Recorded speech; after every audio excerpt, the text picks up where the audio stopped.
ಈ ಬಯೋಟೋರಿಯಂ ಪ್ರಾಡಕ್ಟ್ ನ ಯೂಸ್ ಮಾಡಿ ಆಲ್ಮೋಸ್ಟ್ 8 ಮಂತ್ಸ್ ಇಂದ ಮೇಲಾಯ್ತು. ನಮ್ಮ ಫ್ಯಾಮಿಲಿನಲ್ಲಿ ಎಲ್ಲರೂ ಯೂಸ್ ಮಾಡ್ತಾ ಇದೀವಿ. ನಮ್ಮ ತಂದೆಯವ್ರಿಗೆ ಫಸ್ಟ್ ವೆರಿಕೋಸ್ ಕ್ಲಿಯರ್ ಆಯ್ತು. ಅದನ್ನ ನೋಡ್ಕೊಂಡೆ ನಾನು ಬೇರೆಯವ್ರಿಗೆ ರೆಫರ್ ಮಾಡ್ತಾ ಬಂದೆ. ಇದ್ರೊಳಗಡೆ ನನಗೆ ಒಂದು ಅನುಭವ ಆಗಿದ್ದಂಥದ್ದು, ಮನುಷ್ಯನಿಗೆ 9 ಗ್ರಂಥಿಗಳಿರುತ್ತೆ.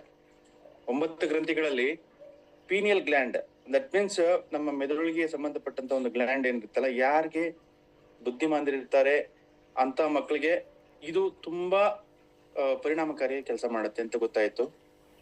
ಎರಡನೇದು ಥೈರಾಯ್ಡ್, ಹೆಣ್ಮಕ್ಳಲ್ಲಿ ನಾರ್ಮಲ್ ಆಗಿ ಹೆಣ್ಮಕ್ಳು ಗಂಡ್ಮಕ್ಳಲ್ಲಿ ಕಾಣಿಸ್ಕೊಳ್ಳುವಂಥದ್ದು, ಅದು ಇದರಿಂದ ಔಷಧಿ ರಹಿತವಾಗಿನೇ ಕ್ಲಿಯರ್ ಆಗುತ್ತೆ ಅಂತ ಅನ್ನೋದು ನನಗೆ 2-3 ಟೆಸ್ಟಿಮೋನೀಸ್ ಕೂಡ ಅದು ಅನುಭವಕ್ಕೆ ಬಂತು.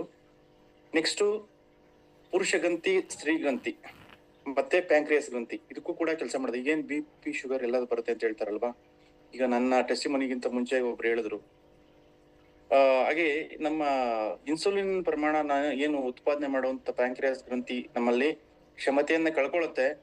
ಅದನ್ನ ಮತ್ತೆ ರೀಜನರೇಟ್ ಮಾಡುವಂತ ಒಂದು ಲೆವೆಲ್ಗೆ ತರುತ್ತೆ ಅಂತಂದ್ರೆ ನಮ್ಮ ಪ್ರಾಡಕ್ಟ್ ನ ಎನರ್ಜಿ ಎಷ್ಟಿರ್ಬೋದು, ನಮ್ಮ ಪ್ರಾಡಕ್ಟ್ ನ ದಮ್ ಎಷ್ಟಿರ್ಬೋದು ಅಂತ ಅನ್ನೋದು ಇದರಿಂದ ಬಹಳಷ್ಟು ಗೊತ್ತಾಗುತ್ತೆ ಸರ್.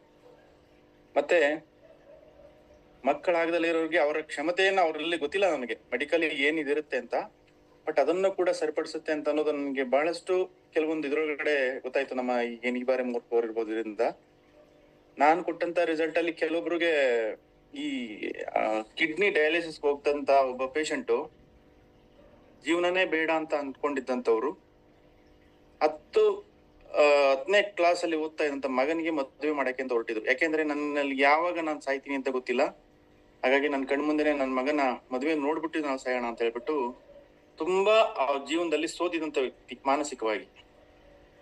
ಈ ಒಂದು ಪ್ರಾಡಕ್ಟ್ ನ ಜಸ್ಟ್ ಹಾರ್ಡ್ಲಿ 1-1.5 ತಿಂಗಳು ಯೂಸ್ ಮಾಡಿದ್ದಾರೆ.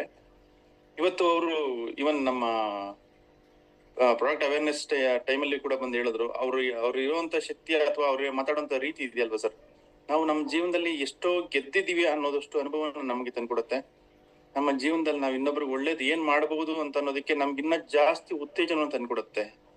ಈ ಒಂದು ಇದಕ್ಕೆ ನನಗೆ ಅವಕಾಶ ಕೊಟ್ಟಂತ ಗೋಪಿ ಸರ್ ಮತ್ತೆ ಲ್ಯಾನ್ಸಿ ಸರ್, ಲೋಕೇಶ್ ಸರ್ ಮತ್ತೆ ನಮ್ಮ ಸಂಪತ್ ಸರ್ ನಮ್ಗೆ ತುಂಬಾ ಸಪೋರ್ಟ್ ಮಾಡ್ತಾ ಇದಾರೆ, ಉತ್ತೇಜಿಸ್ತಾ ಇದಾರೆ ನಮ್ಗೆ.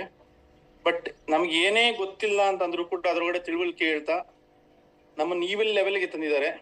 ಮತ್ತೆ ಪ್ರಾಡಕ್ಟ್ ನಾಲೆಡ್ಜ್ ಅಂತ ಅನ್ನೋದು ಸ್ಟಾರ್ಟಿಂಗ್ ಅಲ್ಲಿ ನಮ್ಗೆ ಏನು ಗೊತ್ತಿರಲ್ಲ, ಇದರಿಂದ ಏನಾಗಬಹುದು ಅನ್ನೋದು ಯಾರ್ಯಾರು ಅನುಮಾನದಿಂದ ನೋಡ್ತಾರಲ್ಲ, ನಾವು ಡೈರೆಕ್ಟ್ ಆಗಿ ಅದನ್ನ ನೋಡಿದಾಗ ನಮ್ ಕಣ್ಮುಂದೆನೆ ಒಬ್ಬ 80 ವರ್ಷ ಪ್ಲಸ್ ಒಬ್ರು ವೃದ್ಧೆಗೆ ಕಣ್ಣು ಆಪರೇಷನ್ ಮಾಡ್ಸಕ್ಕೆ ಅಂತ ಹೋಗಿರ್ತಾರೆ. ಆದ್ರೆ ಅವರಲ್ಲಿ ಏನೋ ಒಂದು ಕಾರಣದಿಂದಾಗಿ ಆಪರೇಷನ್ ಮಾಡಿರೋದಿಲ್ಲ.